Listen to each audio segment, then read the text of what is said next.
Hi friends, అందరికీ నమస్తే. Welcome back to our channel.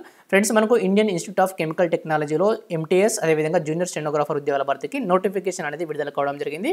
So ఈ వీడియోలో మనం దీనికి సంబంధించిన టోటల్ ఏజ్ కావచ్చు, అదేవిధంగా ఎడ్యుకేషన్ క్వాలిఫికేషన్ కావచ్చు, సెలక్షన్ ప్రాసెస్ కావచ్చు, టోటల్గా ఈ వీడియోలో మనం డిస్కస్ అయితే చేద్దాం. అందుకంటే ముందు మీరు కనుక నా ఛానల్ ఇదే ఫస్ట్ టైం చూస్తున్నట్లయితే తప్పకుండా సబ్స్క్రైబ్ చేసుకోండి.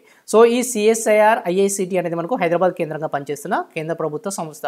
సో దీంట్లో చూసినట్లయితే మనకు ఎంటీఎస్ అదేవిధంగా జూనియర్ స్టెనోగ్రాఫర్ ఉద్యోగాల భర్తీకి ఈ నోటిఫికేషన్ అనేది విడుదల కావడం జరిగింది. సో ఇక్కడ చూసినట్లయితే మనకు ఈ ఉద్యోగానికి మీరు ఎంపికైనట్లయితే మీకు స్టార్టింగ్లోనే జూనియర్ స్టెనోగ్రాఫర్ అయితే 52,000, అదేవిధంగా మల్టీ టాస్కింగ్ స్టాఫ్ అయితే 35,000 అనేది మీరు స్టార్టింగ్లోనే పొందవచ్చు. సో అన్ని రకాల అలవెన్స్లు కలుపుకొని మీకు స్టార్టింగ్లోనే 50,000 పైగానే మీకు శాలరీ అనేది వస్తుంది.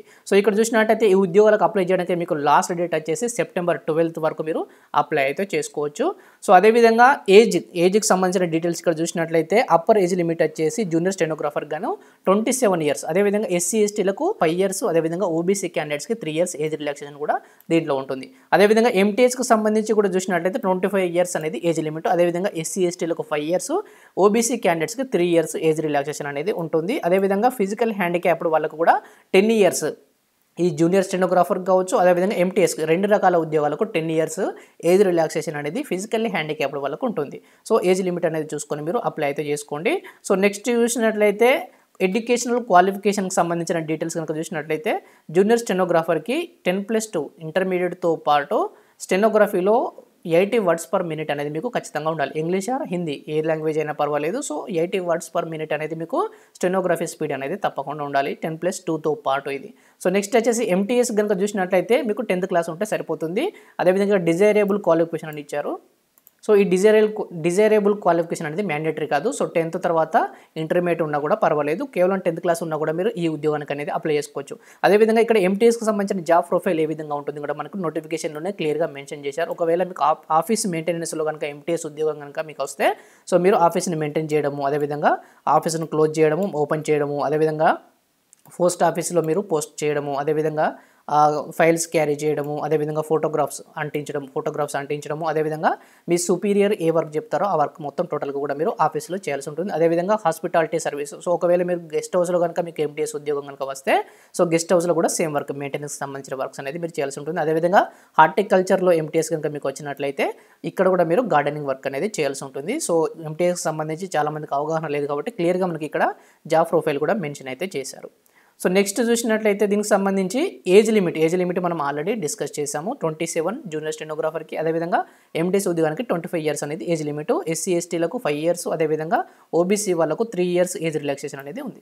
సో నెక్స్ట్ చూసినట్లయితే మనకు ఎవరైతే ఓబీసీ క్యాండిడేట్స్ ఉంటారో వాళ్ళు ఎన్సీఎల్ ఓబీసీ నాన్ క్రిమిలియర్ సర్టిఫికేట్ని లాస్ట్ డేట్ కంటే ముందే తీసుకోవాలి. అంటే సెప్టెంబర్ 12 కంటే ముందే తీసుకొని ఉద్యోగానికి అప్లై అయితే చేయాల్సి ఉంటుంది. సో నెక్స్ట్ చూసినట్లయితే mode of selection written examination ద్వారా ఉంటుంది. ఎలాంటి ఇంటర్వ్యూ ఈ ఉద్యోగాలకు అనేది ఉండదు. సో జూనియర్ స్టెనోగ్రాఫర్కి సంబంధించి చూసినట్లయితే టోటల్గా 200 క్వశ్చన్స్ ఇస్తారు. సో 12th క్లాస్ ఏదైతే 12వ తరగతి ఇంటర్మీడియట్ లెవెల్లోనే ఈ క్వశ్చన్స్ అనేది అడుగుతారు. ఇంగ్లీష్ అండ్ హిందీలో మాత్రమే ఈ ఎగ్జామినేషన్ అనేది ఉంటుంది. 2 hours టైంకి 200 క్వశ్చన్స్ అనేది అడుగుతారు. సో ఇది జూనియర్ స్టెనోగ్రాఫర్కి సంబంధించి. దీంతో పాటు జూనియర్ స్టెనోగ్రాఫర్ ఉద్యోగానికి స్కిల్ టెస్ట్ కూడా కండక్ట్ చేస్తారు. సో ఇక్కడ జూనియర్ స్టెనోగ్రాఫర్కి సంబంధించిన సిలబస్ కూడా మనకు మెన్షన్ చేశారు. జనరల్ ఇంటెలిజెన్స్ అండ్ రీజనింగ్ నుండి 50 క్వశ్చన్స్ 50 మార్క్స్, అదేవిధంగా నెగిటివ్ మార్కింగ్ కూడా ఉంది 0.25 అంటే 1/4 నెగిటివ్ మార్కింగ్ అనేది ఉంది. అదేవిధంగా జనరల్ అవేర్నెస్ నుండి 50 క్వశ్చన్స్ 50 మార్క్స్ 0.25 నెగిటివ్ మార్కింగ్ ఉంటుంది. అదేవిధంగా ఇంగ్లీష్ లాంగ్వేజ్ అండ్ కాంప్రహెన్షన్ నుంచి 100 క్వశ్చన్స్ 100 మార్క్స్, టోటల్గా 200 క్వశ్చన్స్కి 200 మార్క్స్, అదేవిధంగా 1/4 అనేది నెగిటివ్ మార్కింగ్ కూడా ఉంది. సో ఇది మనం మాట్లాడుతుంది జూనియర్ స్టెనోగ్రాఫర్ ఉద్యోగానికి సంబంధించిన సిలబస్ గురించి.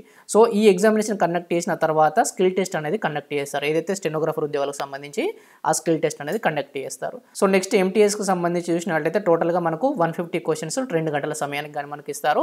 సో ఈ ఎగ్జామినేషన్ అనేది 10th క్లాస్ స్టాండర్డ్లో మనకు నిర్వహిస్తారు. సో ఇక్కడ సిలబస్ చూసినట్టయితే జనరల్ ఇంటెలిజెన్స్ నుంచి 25 క్వశ్చన్స్, ఒక క్వశ్చన్కి 3 మార్కులు అనేది కేటాయిస్తారు. సో టోటల్గా 75 marks. So 1 negative mark for every wrong answer. ఒక రాంగ్ ఆన్సర్ అనేది మీరు పెడితే ఒక మార్క్ అనేది మీకు కట్ అయిపోతుంది. నెక్స్ట్ జనరల్ ఆప్టిట్యూడ్లో కూడా మనకు 25 క్వశ్చన్స్ 75 మార్క్స్ నెగిటివ్ మార్కింగ్ దీంట్లో ఉంది. నెక్స్ట్ జనరల్ అవేర్నెస్ నుంచి 50 questions 150 marks. So same each క్వశ్చన్కి 3 మార్క్స్ అనేది వాళ్ళు క్రెడిట్ చేస్తారు. సో ఇక్కడ చూసినట్టయితే దీనికి కూడా నెగిటివ్ మార్కింగ్ అనేది ఉంది. నెక్స్ట్ ఇంగ్లీష్ లాంగ్వేజ్ నుండి 50 క్వశ్చన్స్ 150 మార్క్స్ అనేది కేటాయిస్తారు. దీంట్లో కూడా మనకు నెగిటివ్ మార్కింగ్ అనేది ఉంది. సో నెగిటివ్ సంబంధించి చాలా జాగ్రత్తగా మీరు ఆన్సర్ అనేది చేయాల్సి ఉంటుంది. ఎందుకంటే నెగిటివ్ మార్కుల ద్వారా చాలామంది ఉద్యోగాన్ని కోల్పోయిన వాళ్ళు ఉన్నారు. సో మీరు జాగ్రత్తగా ఆన్సర్ అయితే చేయాలి. సో నెక్స్ట్ చూసినట్లయితే మనకు దీనికి సంబంధించిన అప్లికేషన్ ఫీజు చూసినట్లయితే 500 రూపీస్ అనేది మీరు పే చేయాల్సి ఉంటుంది ఆన్లైన్ మోడ్లో. అదేవిధంగా ఎస్సీ ఎస్టీ క్యాండిడేట్లు, అదేవిధంగా పర్సన్ విత్ డిజబిలిటీ, అదేవిధంగా ఉమెన్ క్యాండిడేట్స్, అదేవిధంగా సిఎస్ఐఆర్ ఆల్రెడీ ఇప్పుడు సిఎస్ఐఆర్లో ఎంప్లాయీస్ ఎవరైతే ఉన్నారో వాళ్ళు ఎలాంటి ఫీజు అనేది చెల్లించాల్సిన అవసరం లేదు. సో మిగతా వాళ్ళందరూ కూడా 500 రూపీస్ అనేది పే చేయాల్సిన అవసరం అయితే ఉంటుంది. సో ఇదే అండి నోటిఫికేషన్ సంబంధించిన టోటల్ డీటెయిల్స్. సో ఈ వీడియోలోని ఇన్ఫర్మేషన్ మీకు నచ్చినట్లయితే తప్పకుండా వీడియోకి ఒక లైక్ అయితే చేయండి. So thank you for watching friends. Thank you.